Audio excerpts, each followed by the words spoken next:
Vamos a estudiar en esta oportunidad la visión más extraordinaria del Apocalipsis y que a menudo no se la tiene en cuenta. El título de la lección para esta semana es La entronización del Cordero. Sin embargo, no encontramos ninguna evidencia de una entronización en la descripción de la escena que aparece en Apocalipsis 5. Y siendo que el acto que allí se da tiene que ver con la recepción del libro del reino de parte del Cordero al concluir el juicio en el lugar santísimo del templo celestial, preferimos titular esta lección La investidura del Cordero. Siendo que esta es la visión central del Apocalipsis y que los componentes de la corte del juicio reaparecen siempre al final en las demás visiones de Juan. En Apocalipsis 4 y 5 se ve a Dios sentado sobre su trono, rodeado de 24 ancianos, sentados también sobre sus tronos, y más cerca alrededor del trono 4 seres vivientes que no cesan de alabarlo. Luego aparece el Cordero que toma el libro que Dios tiene en su mano derecha, y todos, incluyendo los miles de ángeles que también están frente al trono, prorrumpen en alabanzas al Cordero por su obra de redención. ¿A qué escena se refiere esta visión de Juan? ¿A la inauguración cuando Jesús ascendió al cielo en el año 31? ¿O a la corte final de juicio que lo proclamará rey antes de volver a la tierra para buscar a los redimidos? Los pioneros de la Iglesia Adventista no escribieron mucho sobre esta visión. Sin duda les resultaba algo enigmática. Tampoco Elena de White escribió mucho sobre esa escena grandiosa y central del Apocalipsis hasta el comienzo del siglo XX, cerca de concluir su vida. En ese entonces comenzó a revelarle Dios la importancia y significado de esa visión. En 1902 predicó en Santa Elena, California, y contó luego: hablé del 5º capítulo de Apocalipsis. Este capítulo se me había grabado en mi mente y di a la gente lo que el Señor me había dado. A partir de entonces se escribió y predicó bastante sobre esa visión. Pero casi todo lo que dijo quedó archivado y nunca salió a luz hasta hace unos 20 años atrás, cuando se preparó un CD con todos sus escritos no publicados.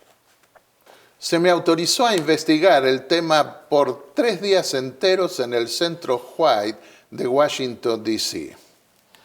En este libro, ustedes van a poder encontrar todas las citas que nunca se publicaron y también las que se habían publicado de Elena de White. Está en el capítulo 2, la crisis final en Apocalipsis 4 y 5, lo tengo también en inglés.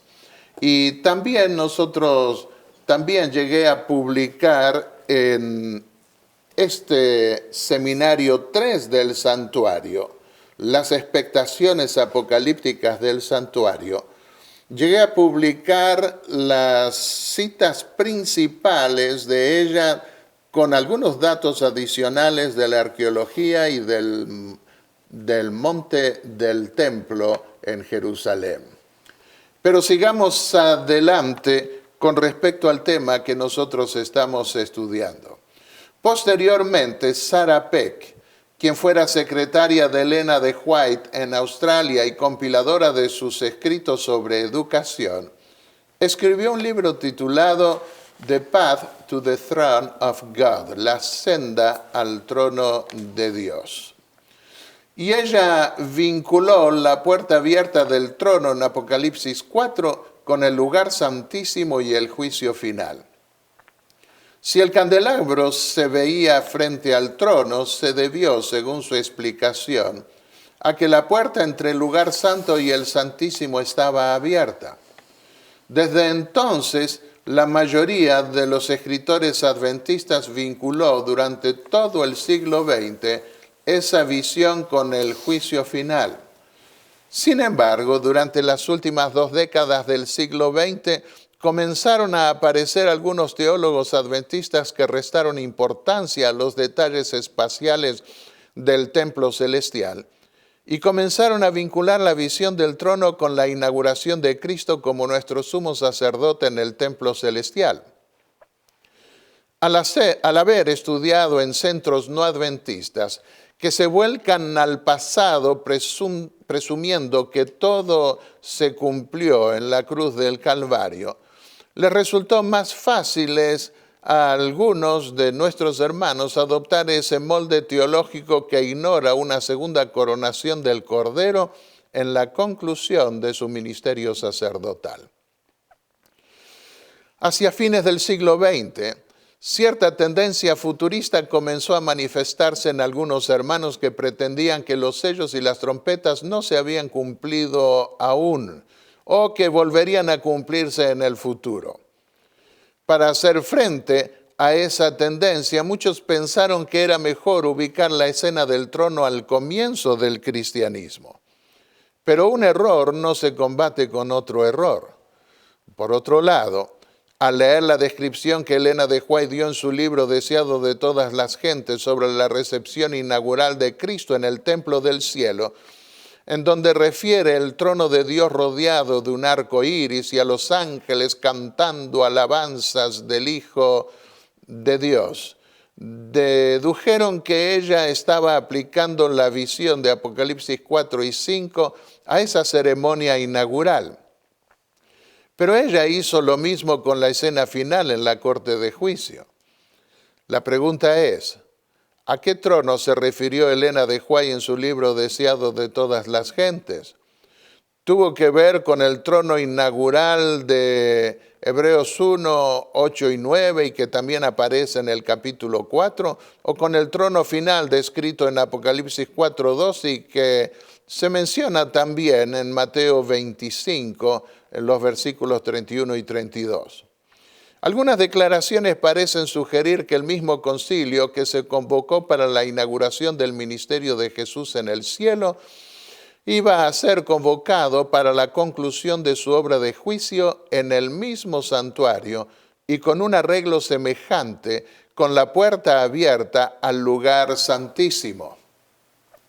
Vamos a leer una declaración, le pediré a mi esposa que lo haga, de Elena de White. Allí está el trono y en derredor el arco iris de la promesa. Allí están los querubines y los serafines, los comandantes de las huestes angélicas, los hijos de Dios, los representantes de los mundos que nunca cayeron, están congregados. El concilio celestial delante del cual Lucifer había acusado a Dios y a su Hijo, los representantes de aquellos reinos sin pecado sobre los cuales Satanás pensaba establecer su dominio, todos están allí para dar la bienvenida al Redentor. Y ahora interrumpo a mi esposa un instante para hacer ver que se reunió el mismo concilio para la rebelión del cielo de Lucifer, también para la inauguración. Y escuchemos las palabras de Elena de White en relación con el juicio final. En sus enseñanzas, Cristo trató de impresionar a los hombres con la certeza del juicio venidero y con su publicidad. Debe ser llevado a cabo en presencia de otros mundos. No habrá falta de gloria y de honor.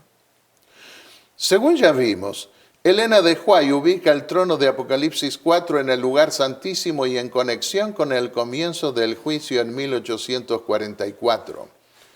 El hecho de que en el libro Deseado de todas las gentes vea el arco iris del pacto sobre el trono en la inauguración no implica necesariamente que se refiera a la escena final de Apocalipsis 4:2. Ese arco iris acompaña también a Cristo en Apocalipsis 10:1. ¿Debía extrañarnos que el arco iris acompañe también al Padre en la inauguración? El arco iris, por consiguiente, no se limita a la inauguración o a la conclusión, aunque el contexto de Apocalipsis 4 es el del juicio final. Y los cánticos que entonces se entonaron y que aparecen en Apocalipsis 5, Elena de White los escuchó también en relación con el juicio final y nuestra vida futura en el reino de Dios. Por lo tanto, la descripción del deseado de todas las gentes no puede tomársela como prueba de que Juan vio la comparecencia del Cordero en un contexto inaugural. Debemos considerar todo lo que Elena de White escribió sobre el tema, así como lo que la Biblia nos dice sobre esa visión. ¿Qué es lo que el espíritu de profecía dice y no dice sobre la visión de Apocalipsis 4 y 5?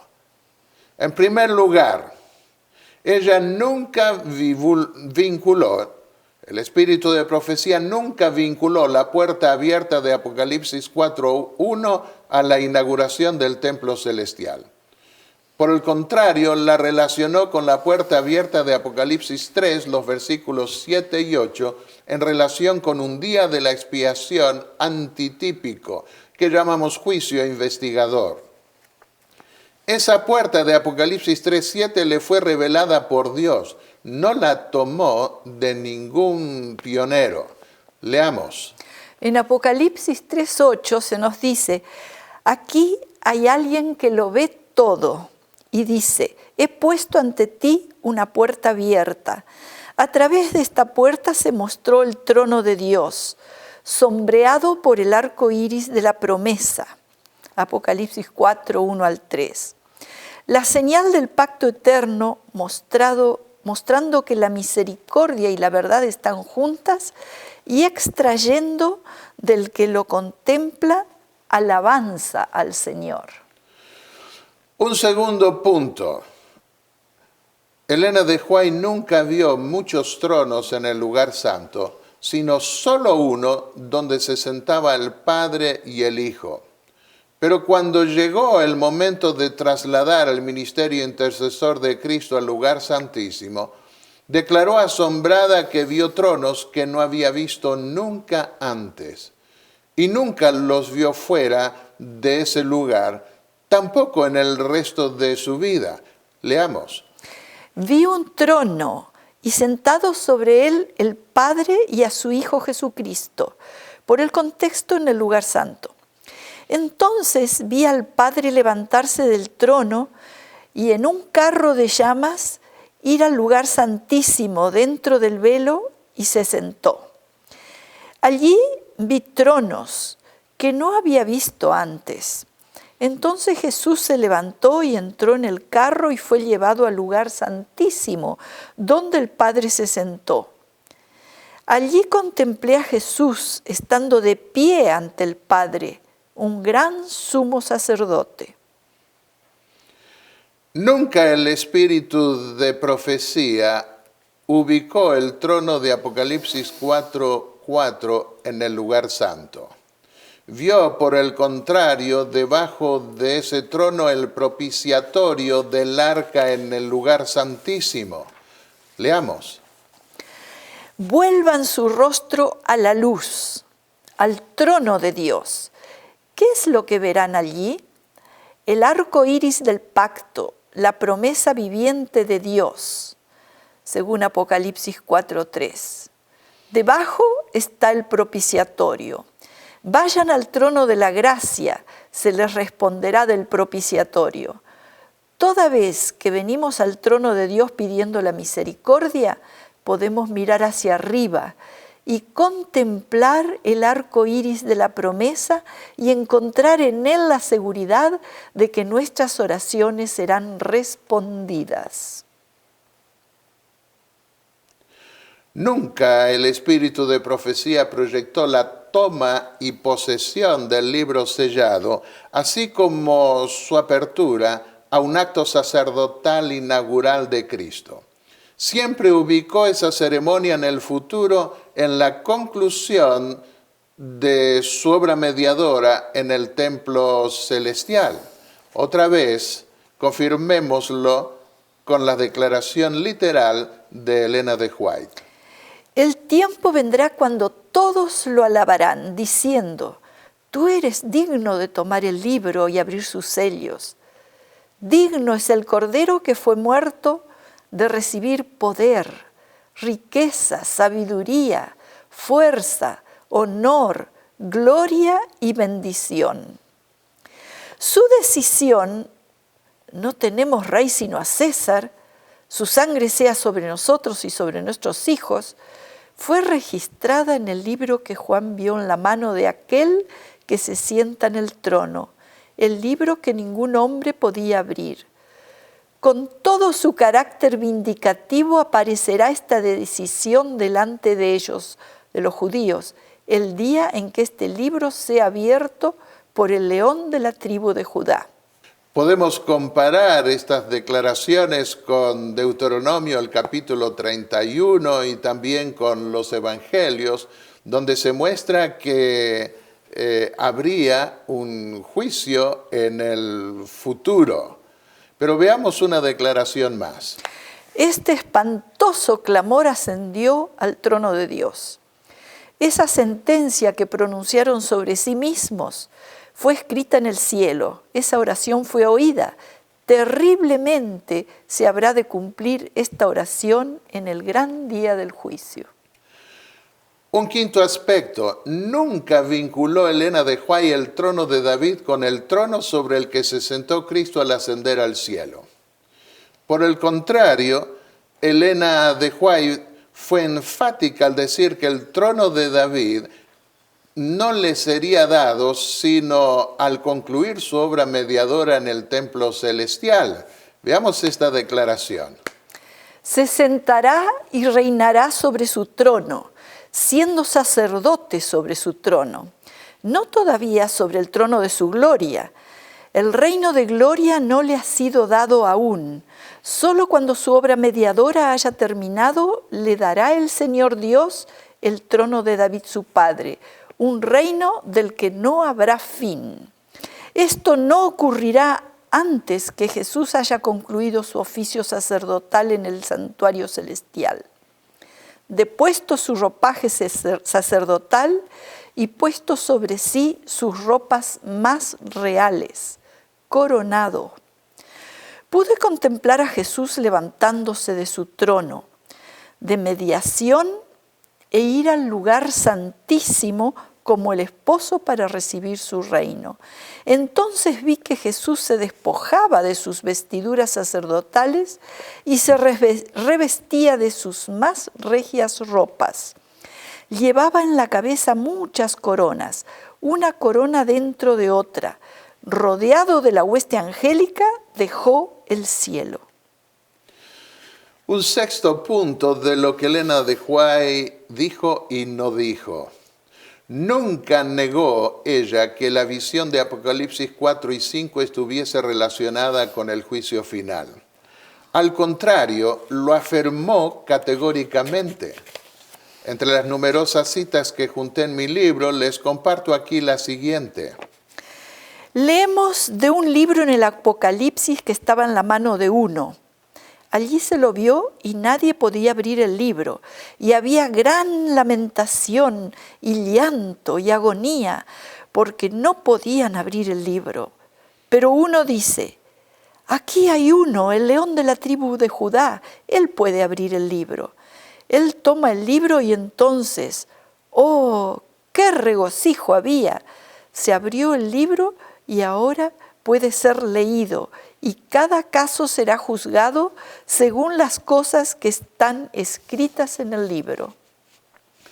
Ya que estamos hablando del libro sellado, corresponderá que ampliemos un poco el tema al tocar el libro de la ley en el juicio milenial. Mientras que los pecados confesados son borrados de los libros celestiales en el juicio preadvenimiento o juicio investigador, las buenas obras de los justos no serán borradas. Esas obras hermosearán la ciudad de Dios y serán motivo de alegría entre los redimidos. Escribió el apóstol lo siguiente: regocijémonos y alegrémonos y démosle gloria porque las bodas del Cordero han llegado y su esposa se ha preparado.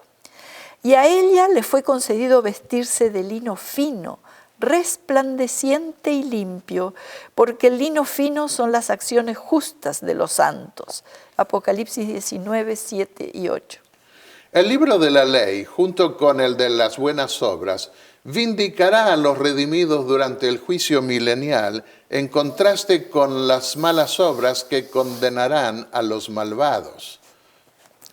Fue escrito el libro de memoria delante de él para los que temen a Jehová y para los que piensan en su nombre. Y ellos serán míos, dice el Señor de los ejércitos, el día en que yo prepare mi tesoro especial. Entonces volveréis a distinguir entre el justo y el impío, entre el que sirve a Dios y el que no le sirve. Malaquías 3, 16 al 18. Y vi a los muertos, grandes y pequeños, de pie delante del trono, y los libros fueron abiertos. Y otro libro fue abierto, que es el libro de la vida. Y los muertos fueron juzgados por lo que estaba escrito en los libros según sus obras. Apocalipsis 20:12. Después que los santos hayan sido transformados en inmortales y arrebatados con Jesús, después que hayan recibido sus arpas, sus mantos y sus coronas y hayan entrado en la ciudad, se sentarán en juicio con Jesús.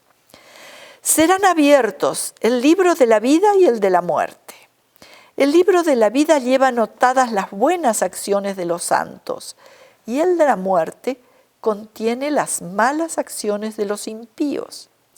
Estos libros son comparados con el de los estatutos, la Biblia, y de acuerdo con ella son juzgados los hombres.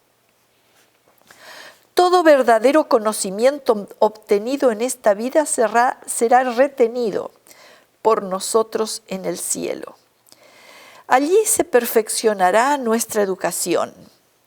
En la nueva tierra, Cristo nos conducirá a la orilla de las aguas vivientes y nos explicará los pasajes oscuros de la Escritura que nunca habíamos sido capaces de entender. Todas sus providencias serán hechas entonces plenas. Dios sabe que no hemos sino comenzado a estudiar su palabra. Sabe que muchos tienen solo un conocimiento superficial de la verdad. Cuando lo sigamos por doquiera que vaya en la familia de los redimidos arriba, nos abrirá los misterios de su palabra. Nos mostrará la belleza y el encanto de su palabra que ahora no entendemos ni a la mitad.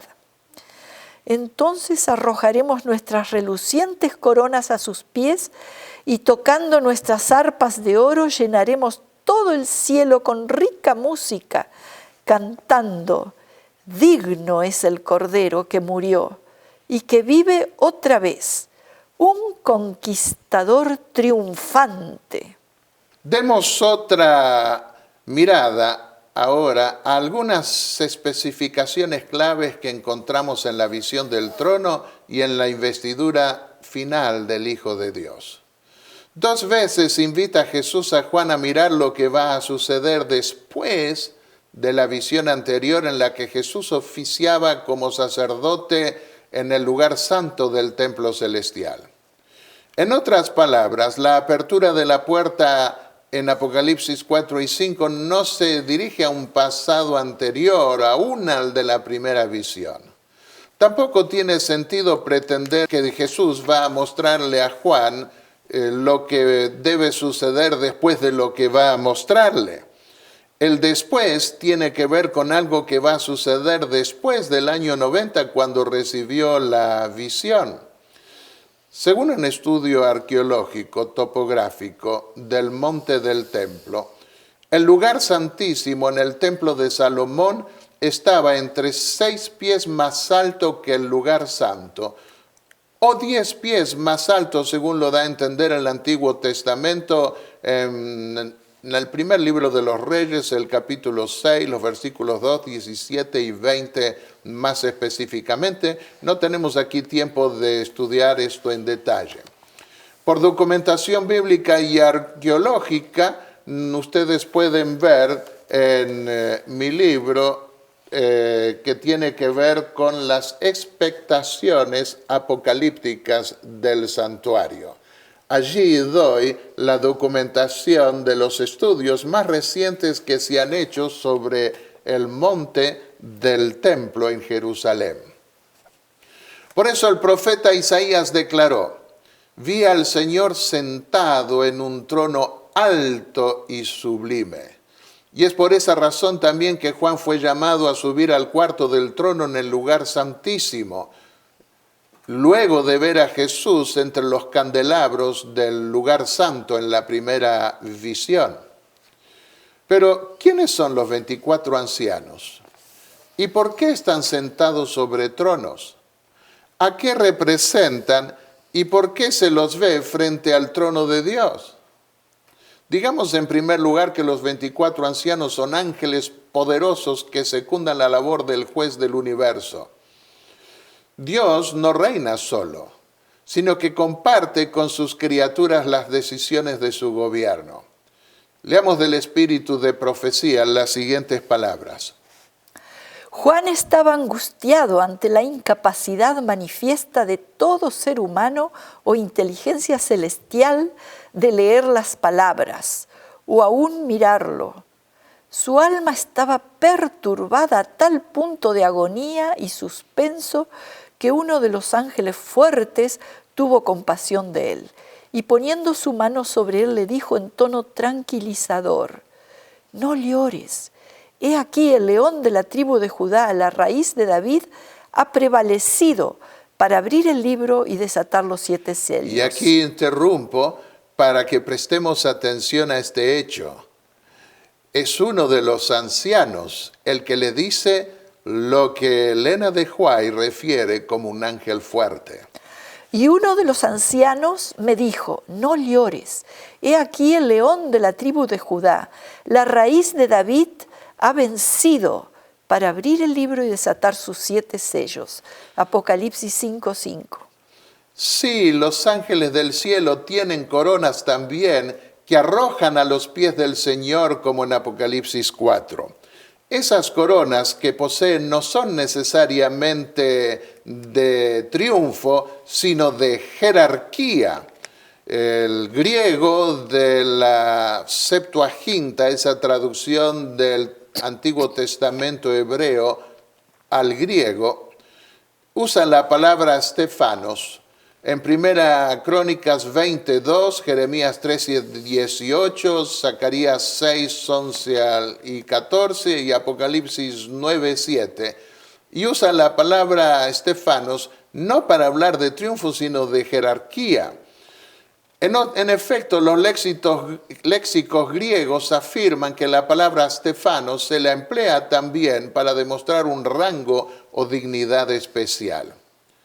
En relación con los sucesos finales de la intercesión celestial, se nos dice lo siguiente.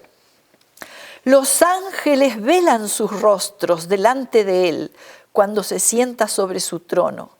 Arrojan sus coronas a sus pies y cantan sus triunfos a medida que contemplan su resplandeciente gloria. Aquí nuevamente interrumpo para decir que esto lo dice Elena de White de los ancianos, de los ángeles, y nuevamente lo que vemos es una descripción de lo que los ancianos hacen según el Apocalipsis. Entonces Jesús dejará de interceder en el santuario celestial. Levantará sus manos y con gran voz dirá: hecho es.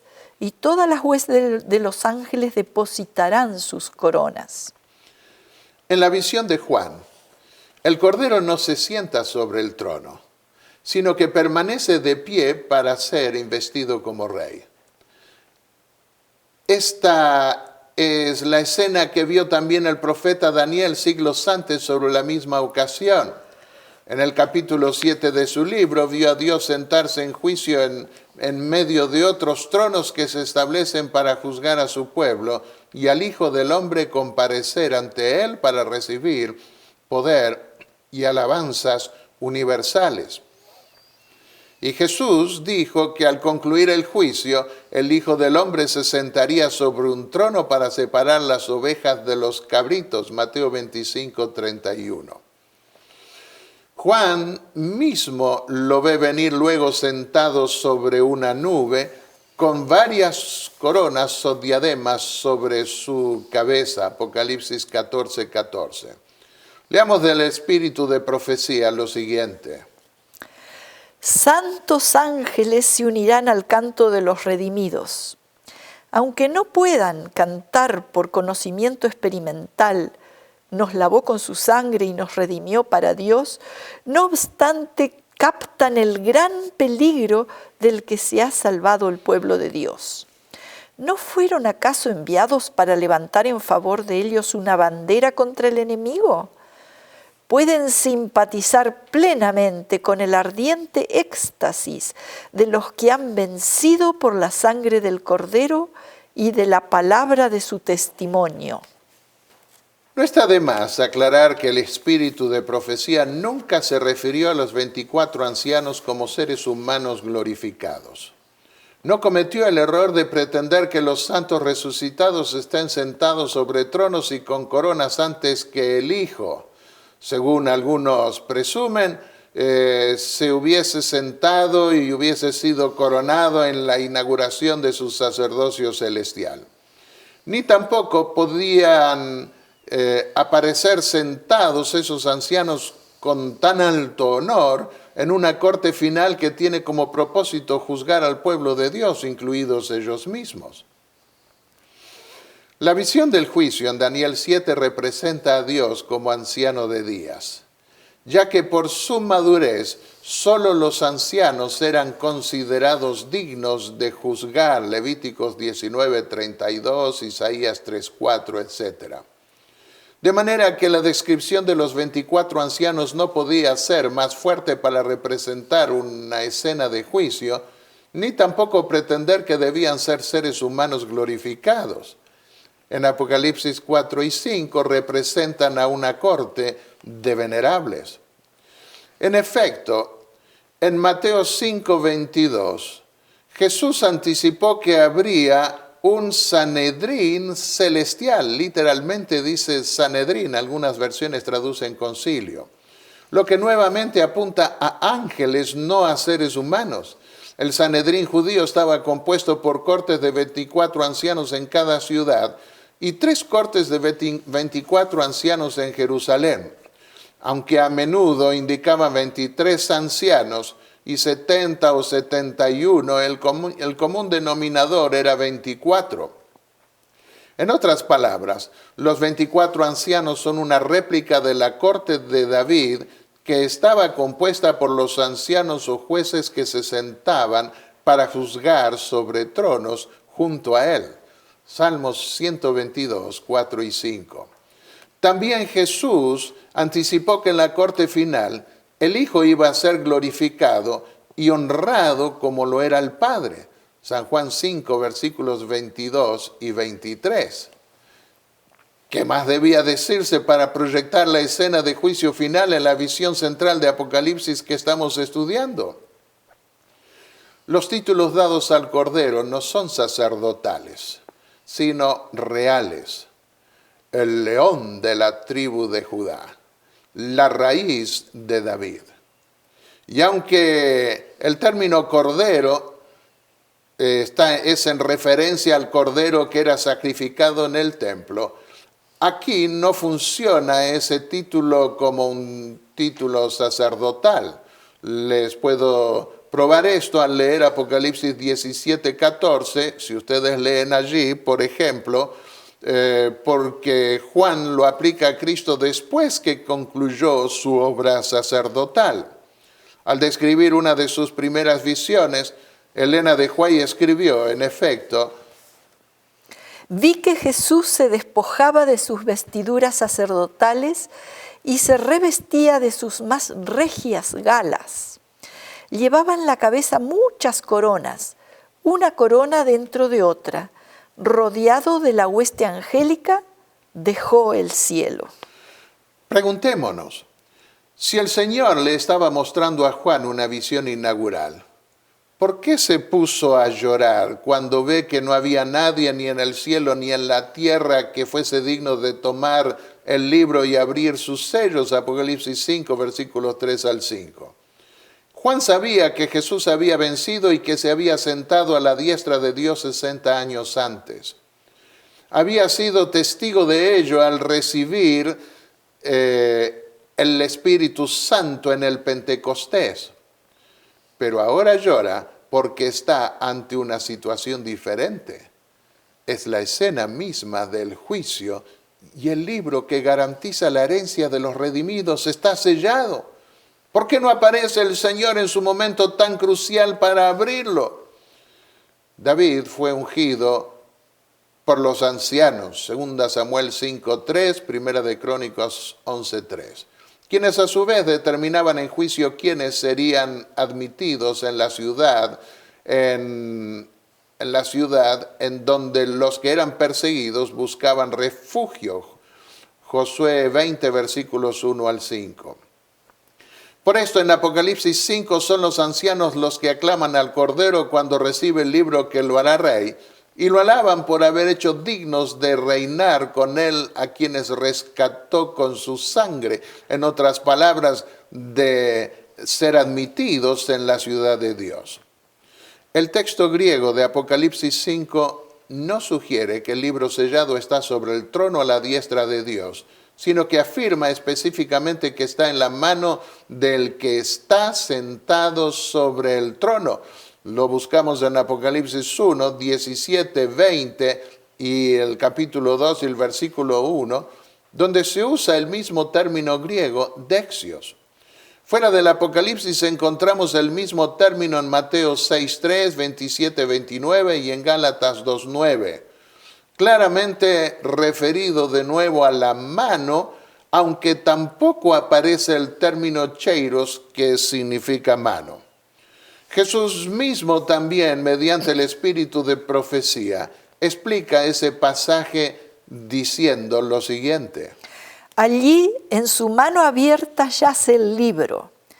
Juan vio en la mano de aquel que se sienta sobre el trono el libro que ningún hombre podía abrir.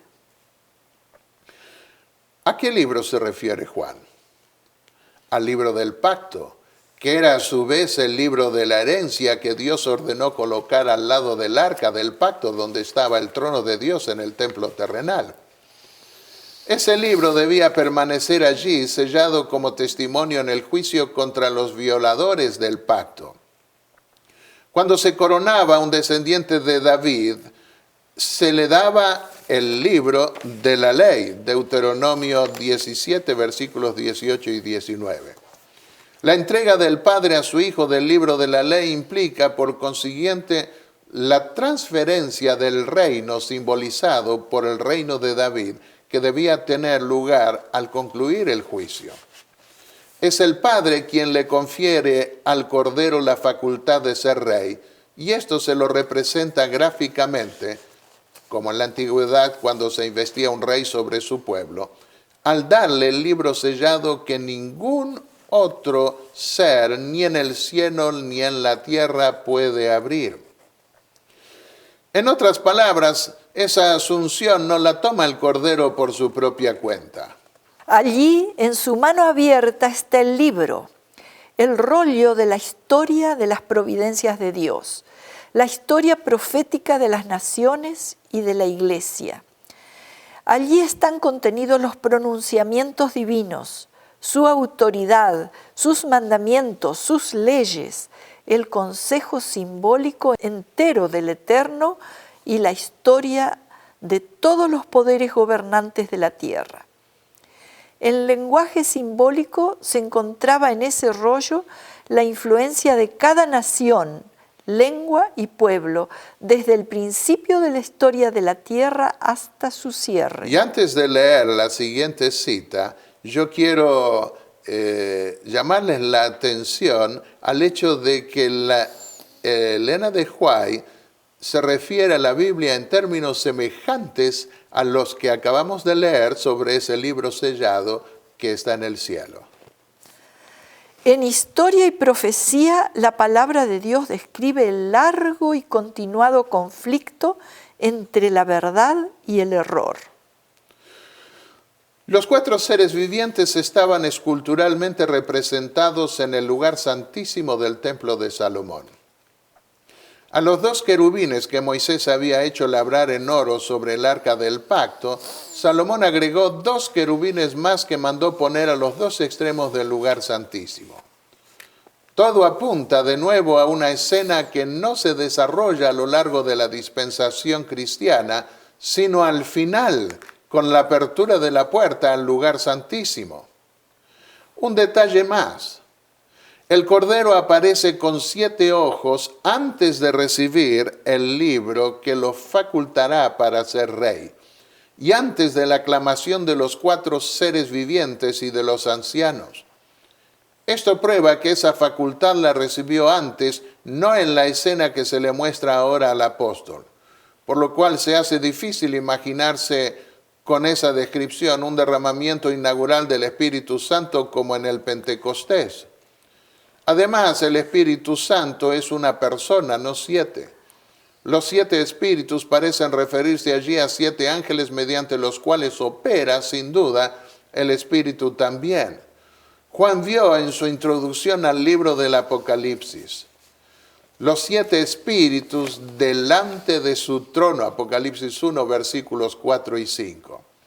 Porque la intención de Cristo es que todas las iglesias pongan la mirada en el juicio final que pasa a revelarse en la segunda visión en Apocalipsis 4 y 5.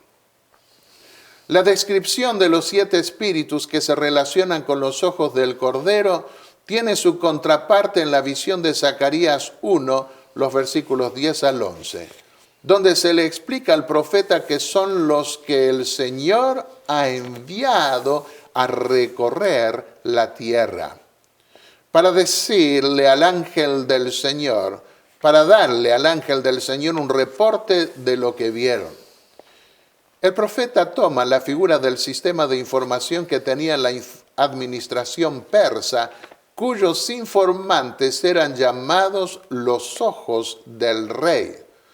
De manera que más que proyectar un derramamiento del Espíritu Santo, la visión de los 7 ojos apunta a revelar la omnisciencia del Cordero, que se percibe en forma concreta en el ministerio de quienes son los ojos del Señor, esto es, los 7 ángeles.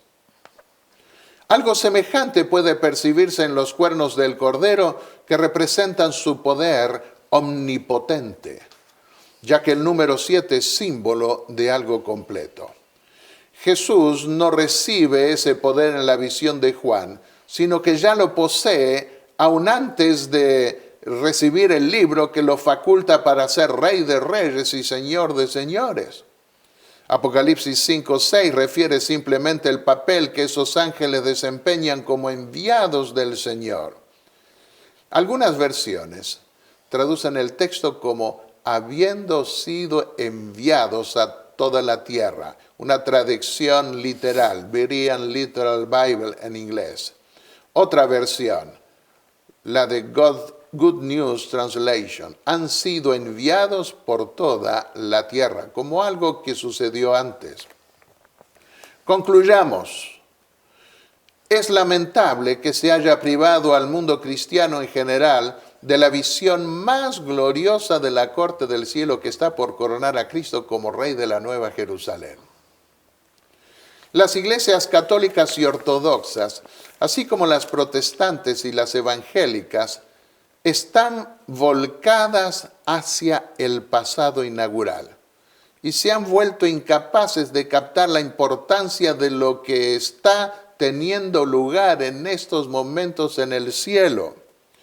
Debido a la obstinación de querer ser como otros cristianos que no tienen la luz que Dios dio a la iglesia adventista, algunos hermanos están también perdiendo de vista o empequeñeciendo la visión de la coronación final tan gloriosa de Jesús como Rey de Reyes y Señor de Señores.